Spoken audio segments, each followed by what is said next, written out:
শেখ শাহজাহান তার চিকিৎসার জন্য বাইরে গেছে, কোথাও আছে, নিশ্চিতভাবে পুলিশ খুঁজছে, অপরাধীকে ছাড়া হবে না।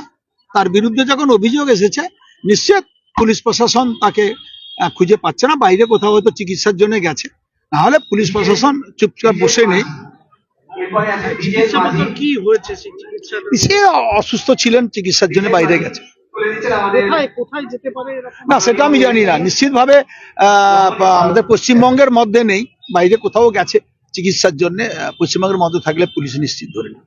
আপনার কি মনে হয় যে শাহজাহানের এর পরে তো আশা দেওয়াটা তো উচিত, যেখানে পুলিশ খুঁজছে, ইডি খুঁজছে, ও তো দেখা দেওয়া বা ধরা দেওয়াটা উচিত বলে মনে করেন কি? না, কেস কি আছে, আত্মসমর্পণ করবে কি করবে না সেটা তার নিজের ব্যাপার, কিন্তু আমি তো সব ব্যাপারটা জানি না।